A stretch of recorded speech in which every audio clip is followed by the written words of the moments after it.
포피의 손을 잡아요. 포피의 귀를 기울여요. 마음을 열고 포피와 친구 되면 당신의 눈이 되어 세상을 보여드려요.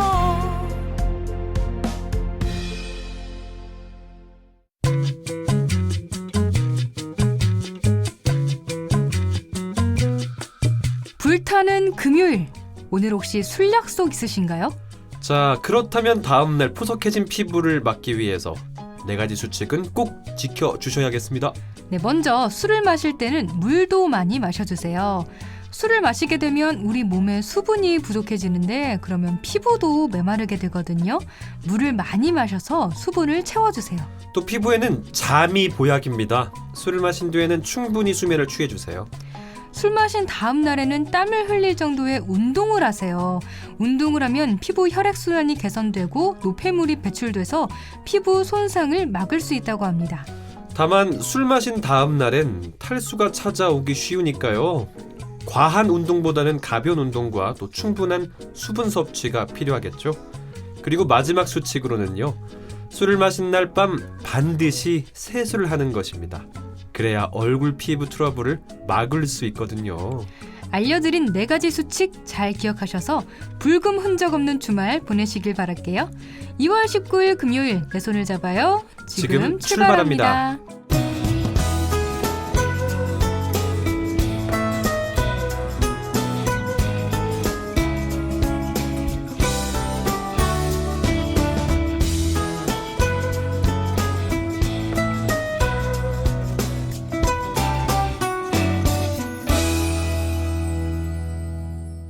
안녕하세요. 금요일의 남자 내 손을 잡아요 진에게 이창훈입니다. 안녕하세요. 금요일의 남자와 함께하는 홍옥희입니다. 오늘이 불금이죠. 네, 불타는 금요일이. 목소리가 굉장히 떠 있어요. 그렇죠? 뭔가 설렘이 느껴지죠? 오늘 네. 왜 가실 유후 거예요? 뭐 이렇게. 갈 때 있어요? 아니요. 저는 금요일에 TV를 많이 보거든요. 네. 월화수목금금금. 네, 금요일에 보는 TV들이 쫙 있어요. 저녁 시간대에. 네, 모 방송사에서 하는 그 드라마를 비롯해서 T 방송사에서 하는 S로 시작하는 그 드라마. 재밌더라고요, 저도. 네, 그거 뭔가 네, 그것도 보고. 수사물이죠. 그 드라마도 네, 보고 네. 그다음에 그 한 유명한 PD분이 하시는 그 시리즈도 보고 그다음에 혼자 사는 그 프로그램도 보고 되게 많이 봐요. 텔레비전만 보는 거 아니에요? 네, 텔레비전 봐요. 바로 그거. 텔레비전만 봐요, 진짜. 슬프네. 오늘 막 술 마시러 가고 이런 게 아니고 텔레비전과 함께하는 금요일이에요. 저는 금요일에 뭔가 이렇게 약속 잡히는 거 별로 안 좋아해요. 이 TV가 이렇게 재밌는 게 많이 하는데 밖에 나가면 못 보잖아요. 나중에 따로 챙겨봐야 되잖아요. 본방 말고 요즘에 VOD 서비스도 있는데 왜 그렇게 본방을 사수해요? 저는 무조건 본방 사수파. 본방을 사수해야 내가 나중에 뭔가 다른 사람들은 다 기사로 막 그 드라마 내용 보면서 막 그렇죠. 자기들끼리 막 내용 얘기하는데 나는 그 아직 안 봤으면 이거 스포 당하는 것 같고 나도 같이 막 그 얘기에 동참하고 싶은데 잘 모르잖아요. 그 사람들과 대화를 위해서 본다. 네, 그렇죠. 이렇게 정리를 하면 좋을 것 같고요. 많은 분들이 사실 오늘 같은 날에 또 많이 밖에 나가셔서 좀 하시잖아요, 이거. 네. 아주 제대로 나 소리가. 네. 하시는데 네. 저는 어떤 걸 좀 잘 몰랐냐면 저 사실 술을 엄청 많이 먹은 날 세수 안 하고 잔 적이 몇 번 있어요. 아무래도 좀 귀찮죠. 귀찮기도 하고 그냥 바로 잠들 경우가 있거든요. 그래서 그러다 보면 이게 그 다음날 안 좋았던 게 역시 이게 세수를 하고 자야 된다는 사실을 오늘 좀 제대로 알았어요. 그러게요. 평소에도 세수는 무조건 하고 자야 되지만 무조건 자야죠. 술 마신 그날은 네. 무조건 더 확실히. 그렇죠. 그렇게 해야 피부가 더 상하지 않는다는 거. 오키 씨는 술 마실 때 물 자주 드세요? 저는 먹죠. 평소에도 물을 잘 안 마시는 편이라 술 마신다고 딱히 엄청 많이 마시지는 않지만 그냥 좀 신경 쓰는 정도? 근데 오늘 오프닝을 보니까 더 많이 마셔야겠어요, 진짜. 물 계속 마셔야 돼요. 네. 술 한 잔 먹고 물 마시고 이렇게. 그러면 배 엄청 불러요. 그러니까 배가 불러서 아마 아무것도 못 먹지 않을까요? 살도 그냥 더 많이 안 찔 수 있고. 그러니까 여러분 오늘 가장 중요한 거 배우셨잖아요. 이 방송 들으신 분들 오늘 술 드실 때 하실 때 물 한 잔 물 2잔 꼭 그리고 씻고 네. 세수하고 꼭 주무시기 바랍니다. 다음날 운동하는 것도 잊지 마시고요. 그래요. 잊지 마시고요. 네. 자, 이창훈 홍옥희와 함께하는 내 손을 잡아요. 오늘의 코너 소개해 드릴까요? 네, 오늘 이야기 톡톡에서는 우리 생활을 더 편리하게, 더 간편하게 만들어주는 새해 달라진 정부 3.0에 대해 알아보고요. 이창훈의 노하우에서는 더욱 스마트하고 유용한 금융생활을 위한 정보, 금융통합조회 시스템에 대해서 살펴보도록 하겠습니다. 홍옥희의 그림 읽어주는 여자에서는 레오나르도 다빈치의 최후의 만찬에 대해 나눠보고요. 이국제의 정보톡톡에서는 만성피로 해결 방법에 대해 알아봅니다. 내 손을 잡아요에서는 여러분의 많은 참여를 기다리고 있습니다. 네, 참여할 수 있는 방법은 다양합니다. KTV 국민방송, 인터넷 라디오, 페이스북 페이지를 이용하셔도 되고요. 인터넷에서 포피 채널을 검색하면 블로그를 통해서 참여가 가능합니다. 많이 참여해주세요. 또 같은 실수야? 배우는 게 좀 늦어서 혹시 나가랄까봐 걱정했던 나. 적성과 안 맞는 부서라서 까지 야근하잖아. 늘 관둘까 고민했던 나. 공정한 인사 기준을 만난 후 모든 것이 달라졌습니다. 걱정 마요. 제대로 교육받고 왔더니 업무에 자신감이 생겼어요. 딱 맞는 부서로 옮기고 나서 성과 팍팍 내고 있어요. 공정인사는 능력을 키워 새로운 기회를 만듭니다. 내 인생 또 하나의 찬스. 노동개혁.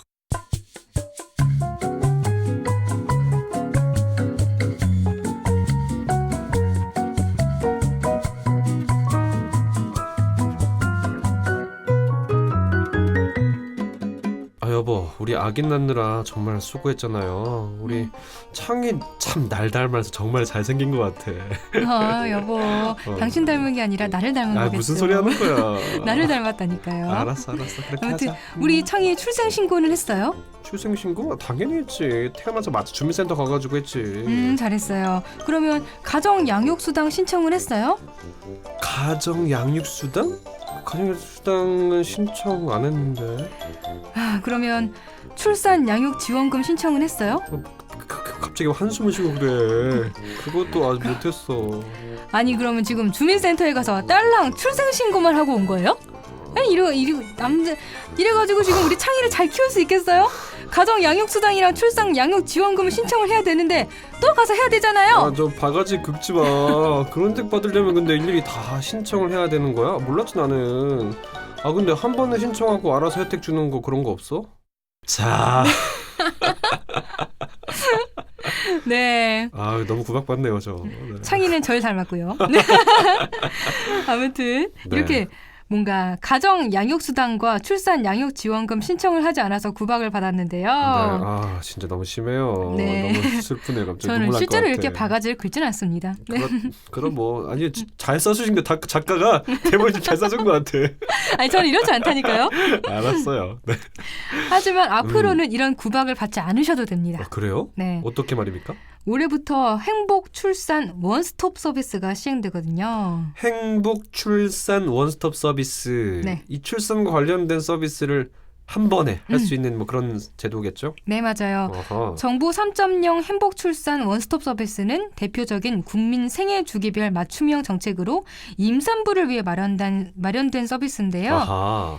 기존에는 가정 양육수당이나 출산 양육 지원금, 다둥이 행복카드 발급, 다자녀 가구 공공요금 감면 등 출산과 관련한 혜택을 받기 위해서는 서비스별로 신청서를 작성하고 구비 서류를 따로 챙겨서 개별 기관에 신청해야 했는데요. 정부 3.0 행복 출산 원스톱 서비스는 출생 신고할 때 통합 신청서 한 장만 작성하면 출산 관련 혜택 신청이 가능해집니다. 현재는 일부 지역에서 시범 운영 중인데요. 오는 3월 31일부터는 전국적으로 확대되고요. 내년부터는 온라인에서도 신청할 수 있게 됩니다. 아하. 앞으로 이제 구박받을 일이 없겠네요. 그러니까요. 그렇죠. 좋네. 자, 이렇게 알아서 챙겨주는 정부 3.0에서는 공공정보를 개방해서 부처가 또 소통을 강화하고요. 이를 통해서 국민 맞춤형 서비스 제공을 목적으로 하고 있다고 들었습니다. 자, 이 정부 3.0이 이제는 다양한 분야에서 그 효과가 나타나고 있다고 들었는데요. 그동안에 이 정부 3.0을 통해 어떤 성과가 있었는지 궁금한데요. 네, 정부 3.0의 대표적인 성과인 안심 상속 원스톱 서비스는 지방자치단체에 사망 신고를 할 때 사망자 재산 조회를 통합 신청할 수 있도록 해서 번거로운 재산 확인을 한 번에 할 수 있게 했는데요. 이전에는 상속 재산을 알아보기 위해 지자체와 세무서, 국민연금공단 등 7개 기관을 일일이 방문해야 해서 아이고. 일주일 정도의 시간이 걸렸다고 해요. 복잡해. 하지만 안심상속 원스톱 서비스로 불필요한 서류 발급 등에 소요됐던 경제적, 사회적 비용을 절감할 수 있게 됐고요. 올해부터는 사망자의 주민등록지가 아니어도 안심상속 원스톱 서비스를 전국 어디에서나 신청할 수 있게 됐습니다. 전국 어디에서나 말이죠. 네. 이 안심 상속 원스톱 서비스를 통해서 복잡했던 절차가 훨씬 간소해졌네요. 네, 그리고 운전면허 간소화 서비스도 있는데요. 오. 과거에는 운전면허증을 발급받거나 갱신할 때 네. 신체 검사를 받아야 했지만 건강보험공단의 건강검진 정보를 관계기관이 공유하면서 신체 검사를 생략해서 연간 325만 명이 혜택을 보고 연 314억 원 이상의 비용을 절감하고 있고요. 어허. 법령 조례 원클릭 서비스는 국가 법령 4,500여 건과 우리나라 243개의 모든 지자체에서 만든 자치법규 9만 1,000여 건을 와. 연계해서 시스템으로 구축한 건데요. 이전에는 법령이나 조례를 알려면 일일이 해당 지자체의 홈페이지를 방문하는 등 번거로운 절차를 밟고도 제대로 된 정보를 얻기가 어려웠어요. 그런데 법령 조례 원클릭 서비스로 손쉽게 법령이나 조례에 대한 정보를 찾을 수 있게 됐다고 합니다. 원클릭. 네. 와, 지난해도 참 정부 3.0에서 많은 성과가 있었네요. 네. 자, 이 행복 출산 원스톱 서비스와 같이 또 올해는 정부 3.0 어떻게 달라지게 되는지 궁금해요. 네, 먼저 개인 맞춤형 나의 생활 정보를 알려주는 민원24의 제공 정보가 확대되는데요. 네. 생활 정보 제공 항목이 과태료, 건강, 병역, 연금 등 기존 21종에서 오는 3월부터는 41종으로 대폭 늘어나고요. 와. 휴면 예금이나 자동차 검사일 등 국민 체감도가 높은 생활 정보가 대폭 확대되면서 인터넷과 모바일 기기에서 동시에 제공한다고 하니까요. 언제 어디서나 쉽게 확인할 수 있게 됩니다. 굉장하네요. 또 복지제도별로 제각각 운영돼 온 5개 복지 바우처 카드도 하나로 통합된다면서요. 네, 5개로 나뉘어져 있던 복지 바우처 카드의 혜택도 국민 행복카드 하나에 모두 담았는데요. 국민 행복카드 한 장이면 임신과 출산 진료비를 지원받을 수 있고 산모와 신생아의 건강관리 지원과 저소득층 육아비용 지원, 에너지 바우처까지 이용이 가능해집니다.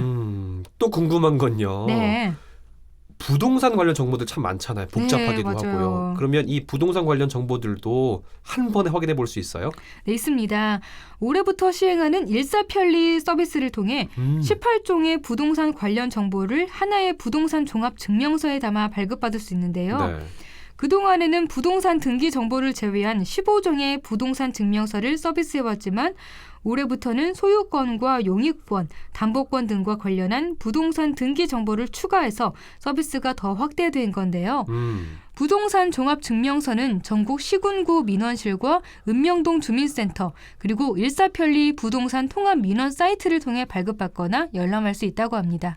정부 3.0을 통해서 각종 안전정보도 손쉽게 확인할 수 있게 됐고요. 네, 국민 생활과 밀접한 각종 안전정보를 지도 형태로 구현해서 위험을 예방할 수 있도록 생활안전지도 서비스를 제공할 계획인데요. 아하. 생활안전지도는 치안과 교통, 재난, 맞춤 안전 등 4대 안전 분야 정보를 인터넷이나 모바일을 통해 지도 형태로 보여주는 서비스예요.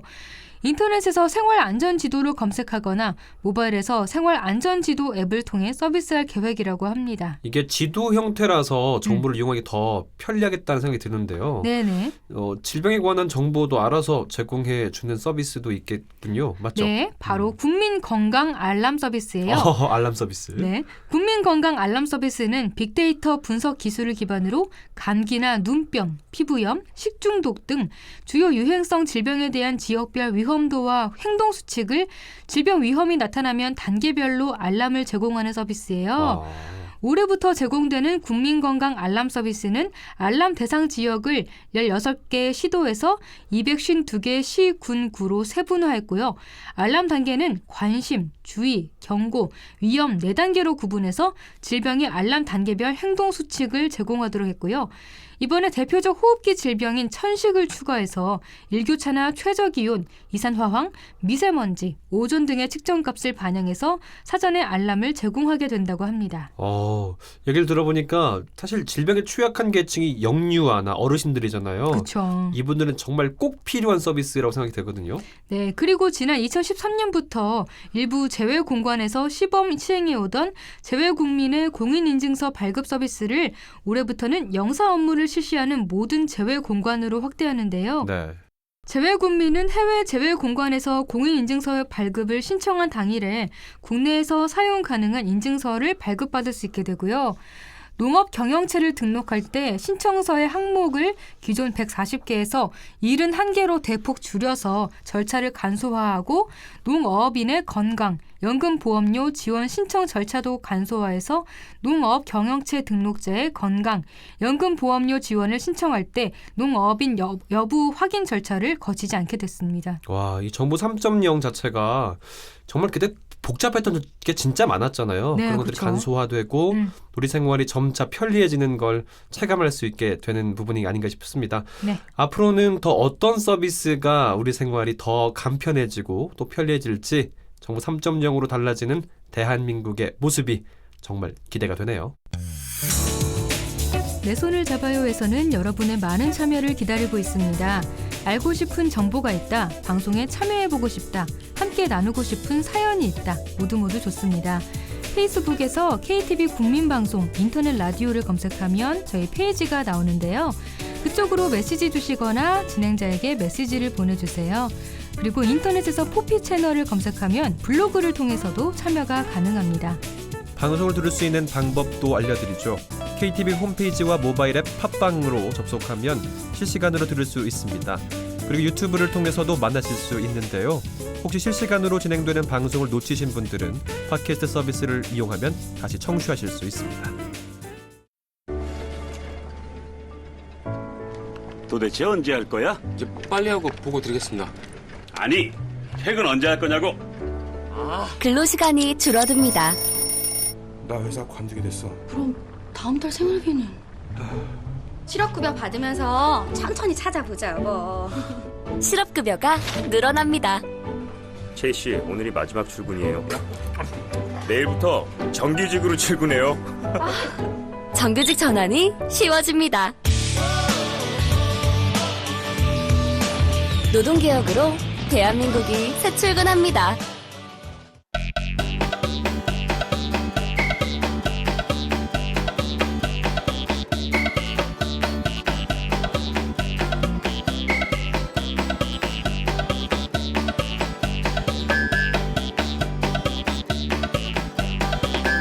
여러분은 지금 KTV 포피 채널 내 손을 잡아요를 듣고 계십니다. 네, 이번 시간은 이창훈의 노하우입니다. 자, 우키 씨는 예금, 적금, 그 연금 같은 그 금융상품에 가입할 때 꼼꼼하게 확인해요? 그냥 좀 금융상품이 너무 많고 복잡하잖아요. 그래서 아무래도 주변에서 추천해주거나 아니면 금리 하나 보고 가입하거나 그러죠. 뭐 이런 거 아니에요? 야, 이거 해봐. 친척이나. 아니면 친구가 이거 좋다더라. 그러면 해봐라. 그래? 솔깃하게 되죠. 대부분 그럴 것 같아요. 아까 말했던 것처럼 금융상품 종류가 굉장히 많고 다양해서 나한테 어떤 금융상품이 있는지 맞는지 일일이 다 알아보기 참 시간도 많이 걸리고 번거롭잖아요. 네네. 하지만 이 금융상품을 원스톱으로 조회할 수 있는 방법이 생겼습니다. 이제 금융상품도 원스톱으로 조회할 한 수 있게 번에, 되는군요. 한 방에. 네. 이게 바로 금융감독원은 이제 금융상품의 원스톱 조회가 가능한 금융상품 통합 비교 공시 시스템을 구축을 했어요. 이 시스템은 금융상품 한눈에 사이트에서 이용을 할 수 있습니다. 이 사이트에서 금융 소비자들은 정기예금과 적금, 또 펀드, 대출, 연금저축 등 소비자가 직접 검색 조건을 설정을 해서요. 금융상품을 한꺼번에 비교할 수 있게 됐습니다. 네, 사실 그동안 금융상품을 비교해주는 서비스는 있었지만 해당 분야의 금융상품만 볼 수 있었고 금융회사에서 제공하는 정보여서 소비자들이 자신에게 필요한 금융상품을 정확하게 파악하기에는 어려움이 있었잖아요. 맞습니다. 그래서 금융상품 한눈의 사이트, 이 사이트가 되게 중요하거든요. 네네. 여기서 공시되는 금융상품 가운데 예금이나 적금, 대출, 연금저축 같은 어떤 비교 가능성이 높은 금융상품은 통합 비교해서 공시가 됩니다. 자, 177개 금융회사에 총 853개 금융상품의 정보를 제공하고 있고요. 특정 업권에서만 판매되는 펀드와 실손보험, 또 자동차 보험 등은 협회 사이트를 연결해서 또 정보를 제공한다고 합니다. 공시되는 금융상품의 정보는 각 금융회사가 협회에 제출하고 있는 정보를 취합을 해서요. 매월 20일 공시를 하고요. 또 연금저축은 분기별로 공시할 계획입니다. 자, 이 금융감독원은 소비자가 금융상품을 선택할 때 중요한 정보가 되는 이자율이 변경되는 경우에도 관련 정보를 수시로 업데이트를 해서요. 공시하기로 했습니다. 네, 사실 금융상품들을 살펴보면 이름은 다 다르지만 기능이 비슷한 상품들이 많잖아요. 맞아요. 이런 금융상품들은 모아서 비교해준다는 점이 금융상품에 대해 잘 모른다기보다는 전혀 모르는 저한테 특히 도움이 될 것 같은데요. 네. 이 금융상품 한눈에 사이트 이용 방법도 알려주세요. 자, 금융상품 한눈에 사이트 화면은요. 3개 카테고리로 구성이 되어 있습니다. 먼저 부자 되세요 코너에서는요. 정기예금과 적금, 펀드에 대한 정보를 얻을 수 있고요. 그리고 필요하세요 코너는요. 주택담보대출, 전세자금대출, 또 개인 신용대출이 소개되어 있습니다. 네. 또 준비하세요 코너에서는 연금저축, 그리고 퇴직연금, 실손의료보험, 자동차보험 등의 정보가 담겨 있습니다. 이용 방법은 진짜 간단해요. 네. 소비자가 원하는 상품 특성을 입력을 해서요. 조건에 맞는 상품의 핵심 정보를 제공해 주는 건데요. 네. 예를 들면 이 주택담보대출의 경우에는 자금 용도와 대출 금액, 또 대출 기한이나 금리, 상환 방식, 주택 종류와 가격 등을 입력한 다음에 네. 금융상품 검색을 클릭하면 상품별 금리 구간과 또 평균 금리, 월 평균 상환액에서 총 대출 비용 등을 알려줍니다. 와, 이거 진짜 좋은데요? 괜찮죠? 네네. 네. 금융상품 통합 비교 공시 시스템을 이용하면 소비자들이 각 협회나 금융회사 사이트를 일일이 방문할 필요 없이 원하는 조건의 상품을 한 번에 조회할 수 있게 된다는 건데요. 그렇죠. 이 금융회사 간의 유사한 상품을 손쉽게 비교할 수 있기 때문에 건전한 가격 경쟁 효과도 기대할 수 있을 것 같아요. 그렇죠, 그렇죠. 그리고 또 각종 보험 상품을 또 한눈에 살펴볼 수가 있는 사이트도 소개해 드릴까요? 네. 자, 보험 상품을 모아둔 슈퍼마켓인 보험 다모아 사이트에서는요. 모든 보험사의 상품을 직접 비교할 수 있습니다. 또 온라인상에서 직접 가입할 수도 있고요. 자, 보험에 가입하려는 소비자가 자신의 정보를 입력하면 보험료가 가장 저렴한 순으로 각 보험사의 상품을 알려줍니다. 이 또 보험 설계사나 창구를 거치지 않기 때문에 보험료가 저렴하다는 것이 특징이겠고요. 실손의료보험부터 자동차 보험, 또 여행자 보험, 연금 보험, 보장성, 저축성 보험 등도 33개 보험사의 217개 보험 상품을 비교할 수 있습니다. 보험이 진짜 종류가 엄청 많잖아요. 많아요. 그래서 네. 정말 보험이야말로 정말 복잡하다고 할 수가 있는데 이거야말로 진짜 유용한 사이트겠네요. 그런데 제가 걱정이 너무 많아서 막 여기저기 막 보험도 막 들어놓고 또 만기가 된 것도 있고 그런데 그렇죠. 네. 너무 많다 보니까 어느 계좌였는지 기억이 잘 나지 않아요. 맞아요. 그럴 수 있어요. 음. 이 잊고 있던 계좌의 잔액, 또 수령하지 않은 보험금, 또 제가 찾아드리겠습니다. 여러분 기다려주시고요. 자, 먼저 휴면 계좌가 있는지부터 한번 찾아볼까요? 네. 휴면 계좌는 은행이나 보험사, 또 우체국이 보유하고 있는 자금과 보험금 등이 소멸시효가 지난 이후에도 찾아가지 않는 것을 말하는데요.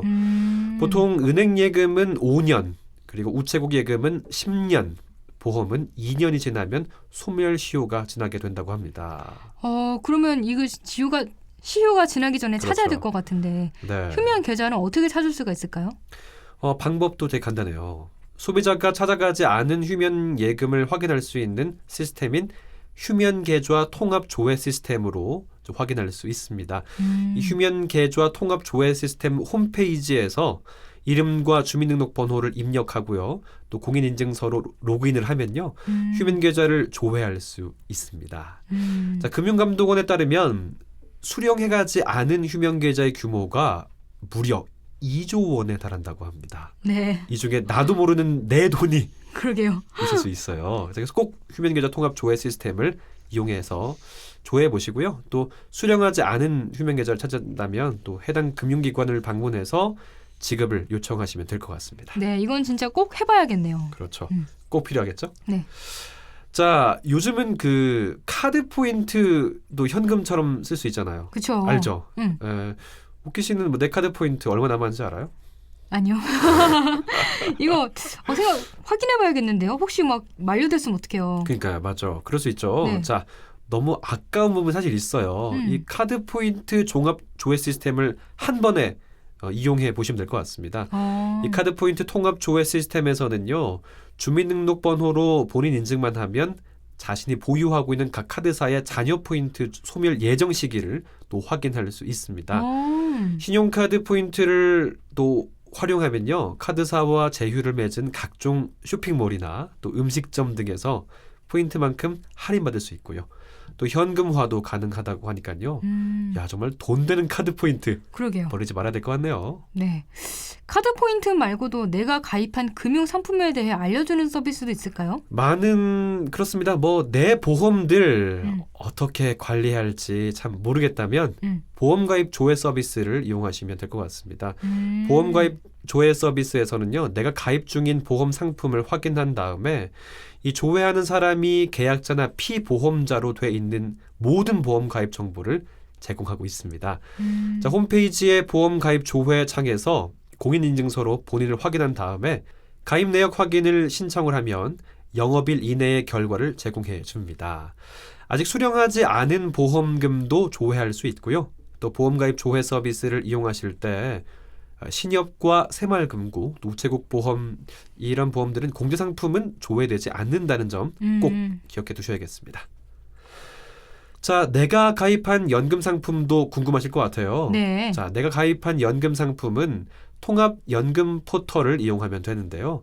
현재 모든 금융권의 연금 정보를 조회할 수 있고요. 각 연금의 연령별 예시 연금액과 또 추정 납입액도 파악할 수 있습니다. 또 1분기 내에 국민연금 정보와 미수령 연금도 확인할 수 있고요. 네.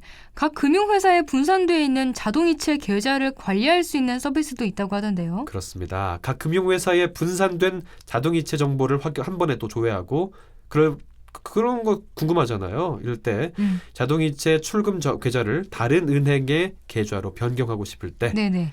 이럴 때 페이인포 사이트에서 간편하게 이용할 수 있는데요. 페이인포. 네. 네. 페이인포 사이트에서는 각종 공과금이나 통신료 또 보험료 등의 출금 이체 내역을 한꺼번에 조회할 수 있고요. 자동이체 해지나 또 계좌 변경을 신청할 수도 있습니다. 네. 일일이 자동이체 계좌 변경을 하지 않아도 되겠네요. 그렇죠. 네. 이렇게 이 밖에도 알아두면 편리한 서비스 또 어떤 게 있을까요? 금융과 관련한 교육 정보가 필요하면 금융교육센터가 굉장히 더 중요합니다. 무료로 재무진단을 받을 수 있고요. 또 맞춤형 금융교육 정보와 또 다양한 금융교육 체험 등을 신청할 수 있습니다.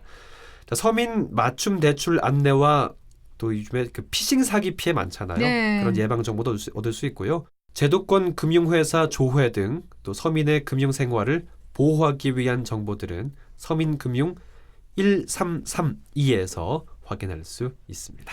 네. 오늘은 금융 생활을 편리하게 해주는 다양한 서비스에 대해 알아봤는데요.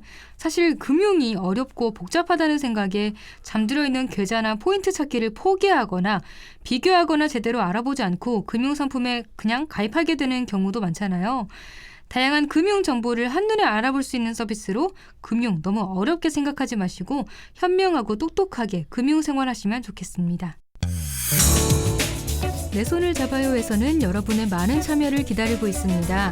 알고 싶은 정보가 있다, 방송에 참여해보고 싶다, 함께 나누고 싶은 사연이 있다, 모두 좋습니다. 페이스북에서 KTV 국민방송 인터넷 라디오를 검색하면 저희 페이지가 나오는데요. 그쪽으로 메시지 주시거나 진행자에게 메시지를 보내주세요. 그리고 인터넷에서 포피 채널을 검색하면 블로그를 통해서도 참여가 가능합니다. 방송을 들을 수 있는 방법도 알려드리죠. KTV 홈페이지와 모바일 앱 팟빵으로 접속하면 실시간으로 들을 수 있습니다. 그리고 유튜브를 통해서도 만나실 수 있는데요. 혹시 실시간으로 진행되는 방송을 놓치신 분들은 팟캐스트 서비스를 이용하면 다시 청취하실 수 있습니다.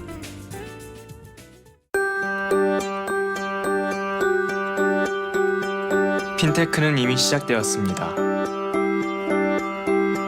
결제, 송금, 은행 업무 등 우리는 예전보다 간편하고 빠르게 사용하고 있습니다. 새로운 방식으로 예금, 보험, 펀드, 편리한 생활을 누리고 있죠.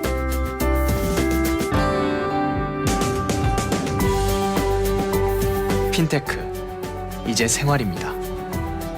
금융개혁은 이미 시작되었습니다.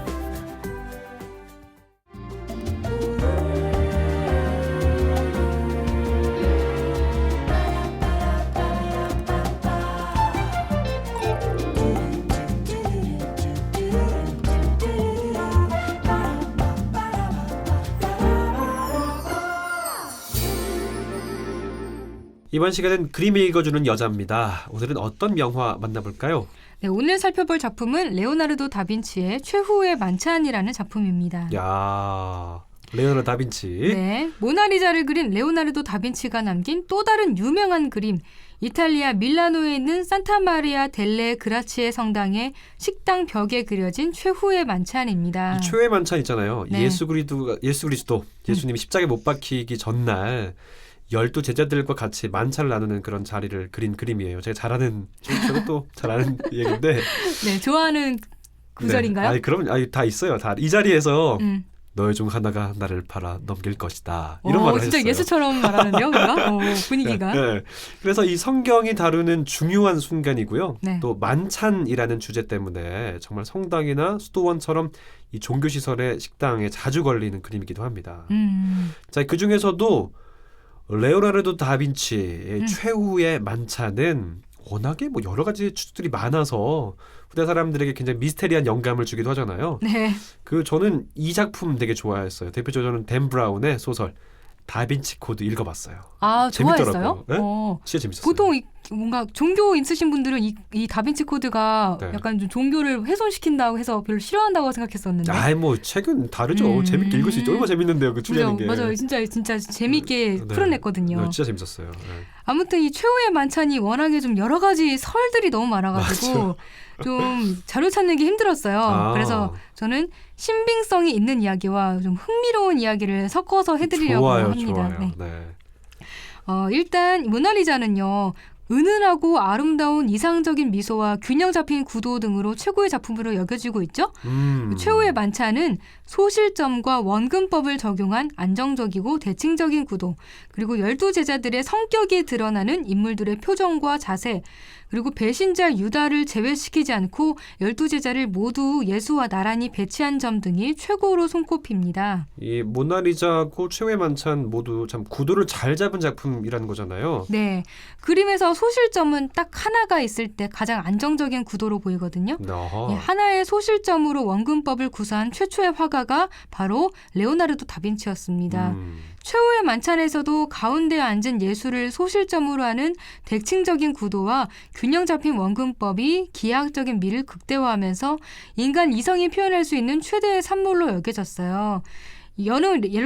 여느 레오나르도의 그림과 마찬가지로 굉장히 과학적이고 수학적인 계산을 통해 그려진 그림이라는 거죠.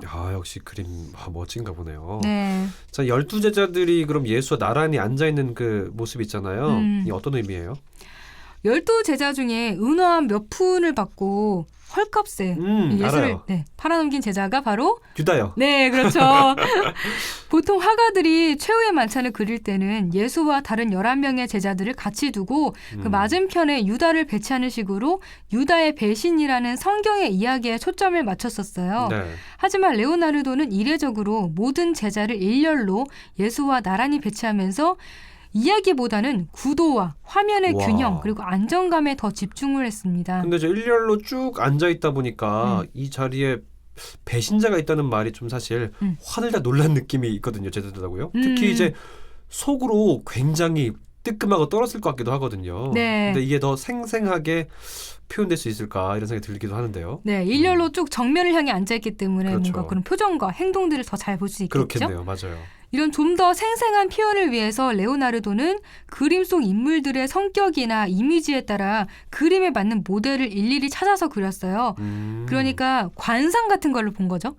이 사람 관상에는 이런 성격일 거야. 라는 거 생각하고 그 사람에 맞는 모델을 찾은 거예요. 그 시대에 살고 있던 사람들 중에. 우와. 예수는요. 얼굴에 상처가 없고 아름다움이 느껴지는 잘생긴 청년을 모델로 그렸습니다. 사실 솔직히 예수는 되게 못생겼다고 나와 있어요. 성경책에는. 아, 그런가요? 네, 네. 그런데 다르게 그렸네. 아무래도 좀 못생기게 그리기보다는 뭔가 그런 그러니까. 분위기 있기 때문에 잘생긴 어쨌든 사람으로 신이었으니까 그렸나 봐요. 예수니까 그렇게 그렸나 보다. 네. 그리고 차례로 12제자들을 그렸는데요. 베드로는 성경에 알려진 대로 다혈질 기질이 느껴지는 얼굴을 가진 사람을 찾았고요. 네. 그렇게 쭉 그리다가 마지막으로 유다만 남아 있었어요. 유다. 네. 얼굴에 탐욕이 느껴지고 배신자의 이미지를 가진 사람을 찾는 일이 생각보다 쉽지가 않았어요. 어떻게 찾아요 그걸요? 사실 네. 쉽지 않지. 그래서 고심 끝에 레오나르도는 밀라노의 감옥에 갇혀있던 사람 중에 마땅한 사람을 찾았습니다. 우와. 아무래도 감옥에 있는 사람들이 좀 탐욕적이고 그럴 수 있겠네요. 네, 그런 사람이 네. 많을 테니까요. 그래서 그가 어떤 사람을 선택해서 그 얼굴을 찬찬히 뜯어보면서 열심히 그림을 그리고 있는데 그 죄수가 갑자기 혹시 저를 기억하지 않으신가요? 라고 묻는 거예요. 레오나르도는 다시 그 모델의 얼굴을 봤지만 도무지 기억이 나지 않았어요. 그래서 생전 처음 보는 얼굴이라고 답했습니다. 그러자 그 죄수가 이렇게 말했대요. 저는 예전에 예수의 모델에 섰던 사람입니다. 에이, 진짜? 되게 말도 안 소름 돼. 돋죠? 말도 안 돼요. 와, 깜짝이야. 네. 굉장히 소름 돋는 이야기. 깜짝이야. 와, 진짜? 그러니까 그 예수와 유다가 동일 인물을 모델로 해서 그려졌다는 거잖아요. 와, 깜짝 놀라. 소름. 와, 추워 갑자기. 그래서 뭐 인간은 양면성을 가지고 있다. 누구나 악행을 저지를 수도 있다. 뭐 이런 식으로 교훈을 일깨우기도 했는데요. 그런데 이게 진짜라면은 정말 대단한 그런 뭔가 대단한 에피소드겠는데 그렇죠. 예. 이거 좀 확실하지는 않은 사실이라고 해요. 약간 좀 뭔가 잘못된 이야기 이런 가능성이 있다고 한다. 왜냐하면 좀 평범한 한 사람이 죄를 짓고 감옥에 갇혀서 얼굴의 인상까지 바뀌게 되는 그 오랜 시간 동안 레오나르도가 인물을 그리고 있었다는 건데 사실 레오나르도는요 인물보다 더 중요하게 여긴 게 따로 있었어요. 엄청나게 많은 시간을 투자한 게 인물보다 다른 부분에 있었습니다. 뭐예요? 그게 뭐지 궁금한데요. 바로 만찬에 쓰일 음식이에요. 음식이요? 네.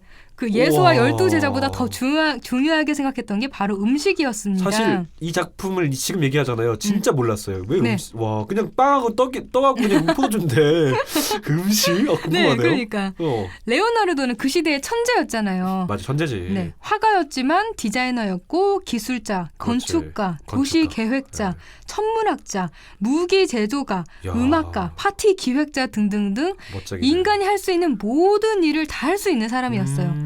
또한 레오나르도는 요리사이기도 했어요. 요리에 엄청나게 관심이 많아서요. 요리에 관한 메모만 10,000장이 넘는다고 해요. 남겨진 그림이 10장 정도밖에 없는 레오나르도이기 때문에 그림보다는 요리에 더 관심이 많았고 좋아했다고 봐도 되죠. 심지어 레오나르도는 이탈리아의 유명한 음식 스파게티의 전신인 스파고 만지아빌레라는 음식을 개발했다고 합니다. 우와. 또 스파게티를 좀 더 편하게 먹기 위해 포크를 만들었고요. 냅킨과 후추통과 와인 오프너를 디자인하기도 했습니다. 아, 진짜요? 네, 그렇대요. 진짜 놀랐는데 이게 우리가 레오나르도 다빈치를 항상 화가라고 알고 있잖아요. 그러니까요. 레 셰프네요. 네, 레오나르도가 그 당시에 셰프였어요. 거기다가 놀라운 건 레오나르도가 식당을 차렸다는 거예요. 우와. 비너스의 탄생을 그린 산드로 보티첼리와 함께 산드로와 레오나르도의 3마리 개구리라는 식당을 엽니다. 이름이 되게 웃기죠? 와, 3마리 개구리? 네. 이 당시에는요, 기름진 음식을 푸짐하게 먹는 게 음식 문화였는데요. 레오나르도는 건강식, 웰빙 음식, 소박한 음식을 선호했기 때문에 식당은 잘 운영되지 못했어요. 왜냐하면 뭔가 음식을 시켰는데 생선 하나와 당근 3조각 이게 전부였대요, 음식에. 대박. 그 손님들이 황당했을 법하죠. 그렇죠. 그럴 그러니까 수밖에 없지. 식당이 잘 되지는 않았다고 합니다. 얘기를 들어보니까 우리 사실 레오나르도 하면 되게 유명한 천재, 또 화가로서의 그림, 다빈치 코드 뭐 코드 아니 그건 영어 드라마 책의 이름이죠. 뭐 최후의 만찬이라든지 뭐 이런 얘기만 할 줄 알았는데 음식 얘기를 할지 진짜 몰랐어요. 그렇죠. 레오나르도는 요리에 관한 얘기를 하면은 장황하게 막 구구절절 이야기하는데요. 아하. 그림 이야기만 나오면 아 그냥 뭐 붓질 좀 하는 정도입니다라고 대충 넘어가는 일이 많았대요. 약간 재수 없어요. 네, 그만큼 자기 관심 분야는 요리라는 거죠. 아, 그렇구나. 처음에 성당으로부터 그림을 부탁받은 레오나르도는요 거절하려고 했대요. 그림에 흥미가 없었거든요. 그런데 그림 주제가 만찬이라는 말에 급 흥미를 보이고 수락했다고 합니다. 이야, 진짜 몰랐던 얘기네. 네. 그 후부터 레오나르도의 관심은 최후의 만찬 때 예수와 제자들은 과연 어떤 음식을 먹었을까였고 어떤 음식을 그릴지 고민을 거듭했다고 합니다. 음식에 너무 몰두한 나머지 실제 그림을 제작한 기간은 3개월 정도뿐이었다고 해요. 나머지 2년 정도의 기간은 음식 생각만 한 거죠.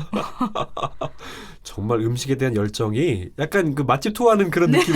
요즘 생각하면 그런 아저씨 같은 느낌이 드는데 자, 이제 대체 어떤 음식들이 그려졌을지 궁금하거든요. 지금부터 그림 설명 함께 들어볼까요? 예수가 십자가에 못 박혀 죽기 하루 전날 그는 자신의 12제자들과 최후의 만찬을 갖습니다. 레오나르도 다빈치는 가로로 긴 흰 테이블에 예수와 12제자를 일렬로 놓았습니다. 가운데 앉은 예수의 양옆으로 6명씩 앉은 제자들은 다시 3명씩 그룹을 이룹니다. 이들 뒤로는 3개의 창문이 있습니다. 12명의 제자가 3명씩 그룹을 이뤄 4그룹이 되고 3개의 창문을 그린 것이 그리스도교의 삼위일체, 4개의 복음서, 새 예루살렘의 12문을 상징한다는 해석도 있습니다. 예수는 이 그림의 소실점 역할을 합니다. 하나의 소실점을 두고 좌우 대칭적인 구도로 인물을 배치한 레오나르도는 최초로 원근법을 구사한 화가였고 이 덕분에 가장 안정적이고 균형 잡힌 이상적인 그림을 탄생시킬 수 있었습니다. 예수는 만찬 자리에서 너희 중 하나가 나를 팔아넘길 것이다 라는 말을 해서 제자들을 깜짝 놀라게 합니다.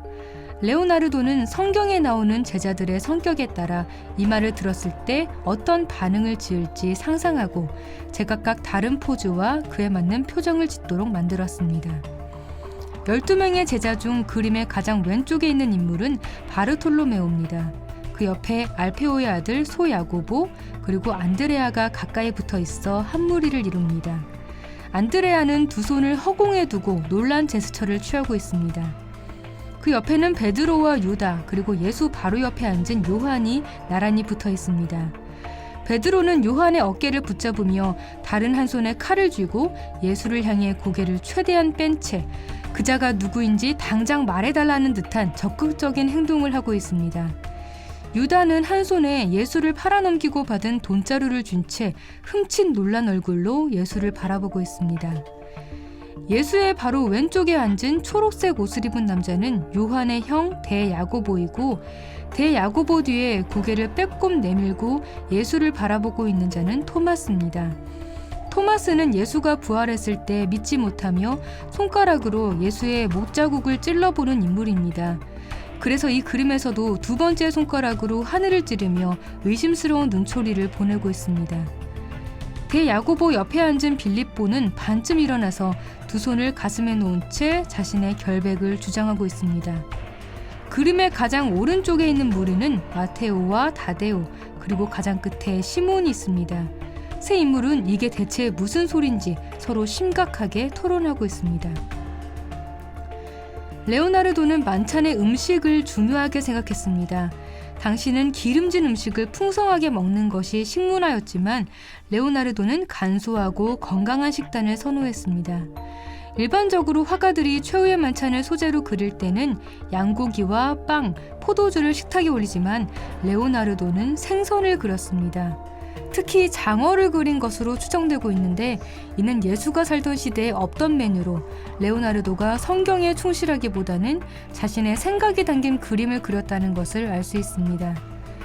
철저한 수학적 계산을 바탕으로 한 대칭적 구도와 원근법, 그리고 각 인물들의 성격을 바탕으로 그린 얼굴 인상과 생동감 넘치는 행동은 레오나르도 다빈치가 그린 최후의 만찬이 왜 최고의 작품인지를 말해주고 있습니다. 네, 레오나르도가 그린 그림 결국 생선이었네요. 음식은요? 네, 생선이었습니다. 장어. 뭔가 기를 위해선가? 장기. 금방 돌아가실 텐데. 아무튼 뭐 여러 가지 네. 생각이 있겠죠. 레오나르도에게 가장 중요한 것은 음식이었다는 점. 최후의 만찬에 이런 이야기가 숨어있다는 게 되게 재밌었어요. 재밌네요, 진짜. 네. 그런데 이 작품은 레오나르도가 갓 바른 회벽에 수채화로 그림을 그리는 바람에 그런 프레스코와 기법으로 그려져서 그림이 굉장히 많이 손상됐어요. 아, 그래요? 오래 유지되는 그림 기법이 아니었거든요. 아하. 그래서 더 이상 손상되지 않도록 현대 기술로 보관하고 있기는 하지만 이 작품의 원형을 볼 수 없다는 게 참 아쉽습니다. 아이고, 아쉽네요, 그건요. 네. 오늘은 이렇게 레오나르도 다빈치의 최후의 만찬을 살펴봤어요. 함께 나눠봤는데요. 참 재밌고 약간 저는 이제 역시 천재다. 성경에 있는 이야기들을 상상대로 나름대로 또 자기들 음식을 대비해서 그렸다는 것들이 네. 참 또 이 그림을 보는 그림을 함께 감상하는 재미가 있네요. 네, 그렇죠. 네, 청취자 여러분들도요. 듣고 싶은 작품이 있으시다면 페이스북 KTV 국민방송 인터넷 라디오 페이지 또 저희 블로그에 남겨주시면 되니까요. 많은 분들 언제든지 그림 읽어주는 여자의 문을 똑똑 두드려 주세요. 17년 만에 노사정 대타협이 이루어졌습니다. 하지만 일자리를 찾는 많은 사람들이 대타협의 실천을 애타게 기다리고 있습니다. 그들의 일자리가 빈자리가 되지 않도록 반복되는 쪼개기 계약은 사라져야 합니다. 일하고 싶으면 2년 더 일자리가 보장되어야 합니다. 재취업의 기회가 확대되어야 합니다. 대한민국 모두가 원하는 일자리를 찾을 수 있도록 노동개혁 입법을 응원합니다.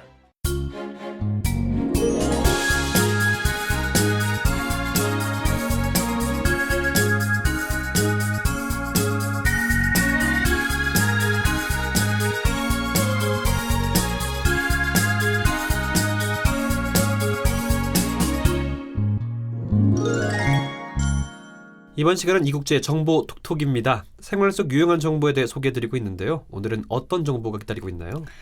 네, 저와 창훈 씨를 비롯해서 현대인들이 모두 갖고 있는 병이라고 할 수 있는데요. 바로 지긋지긋한 만성피로. 오늘은 만성피로 해결 방법에 대해 알려드립니다. 이국제의 정보 톡톡. 만성피로는 현대인의 대표적인 고질병으로 꼽히는데요.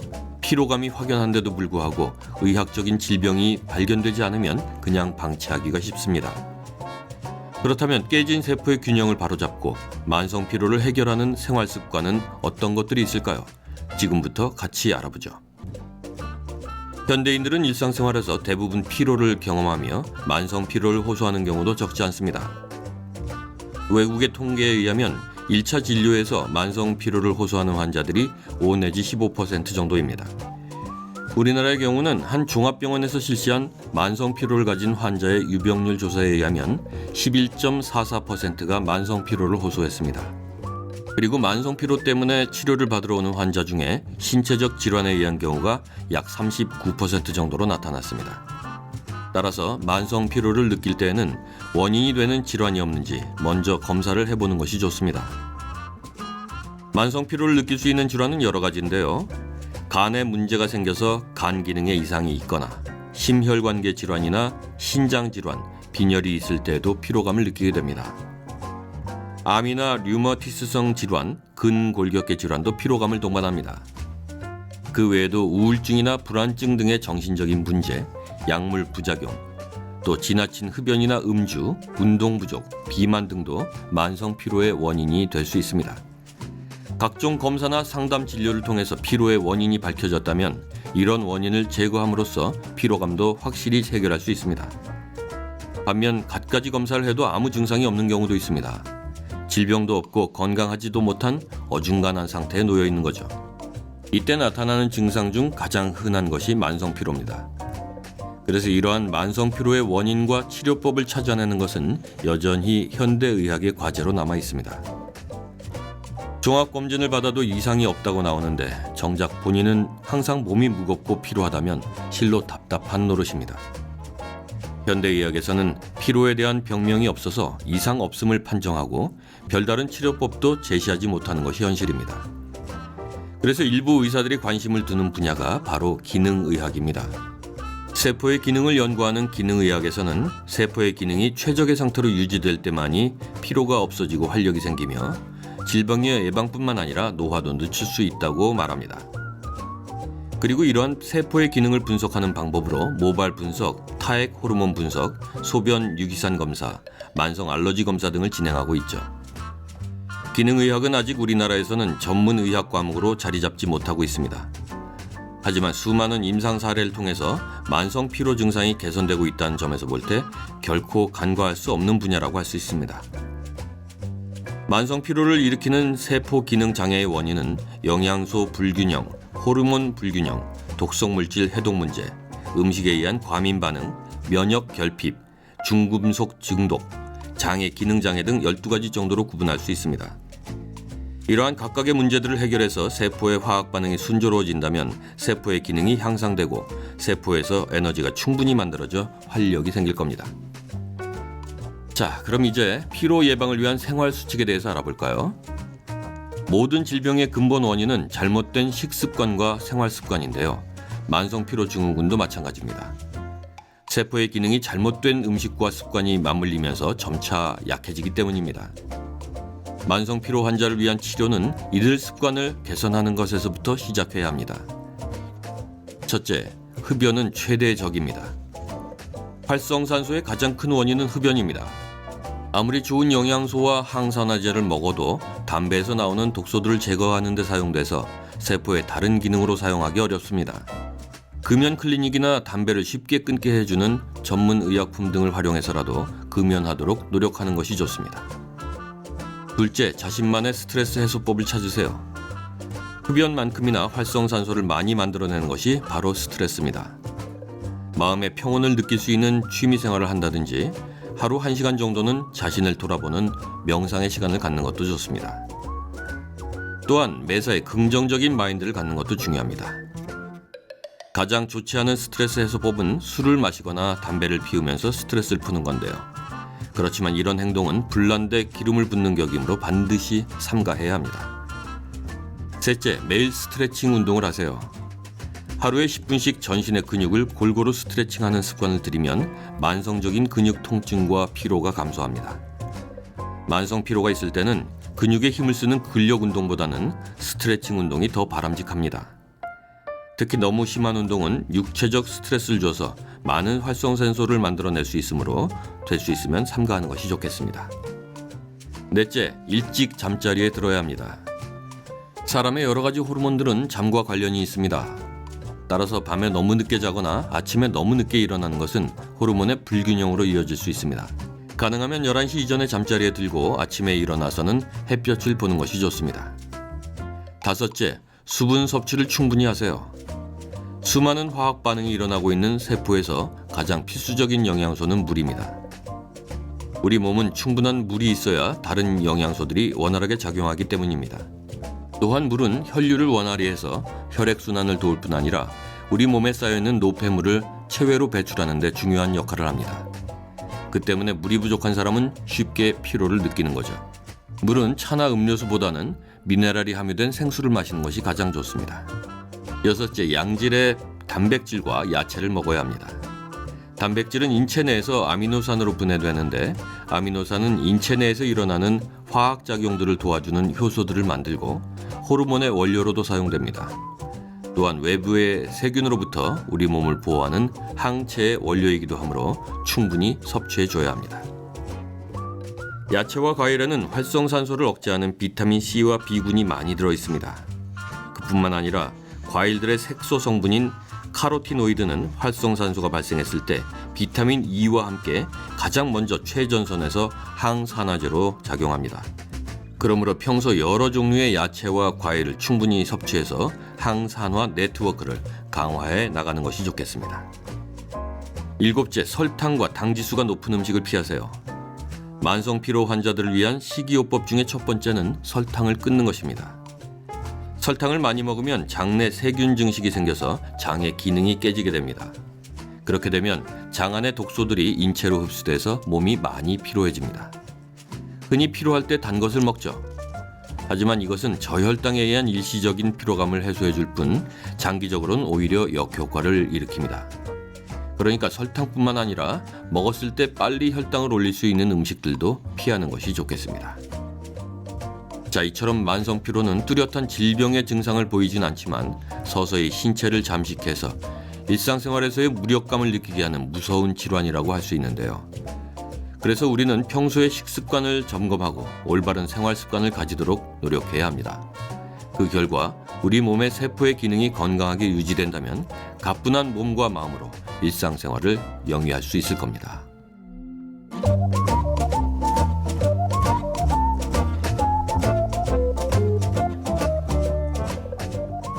이런 것들 만성 피로를 해결 방법들이 좀 가장 기본적이면서도 가장 지키기 어려운 것들인 것 같아요. 그렇죠. 특히 설탕과 당 지수가 높은 음식을 피하라 이런 말들이 있는데 여자분들이 이런 거 되게 좋아하잖아요. 디저트. 좋아해요? 오키 네. 씨는 어때요?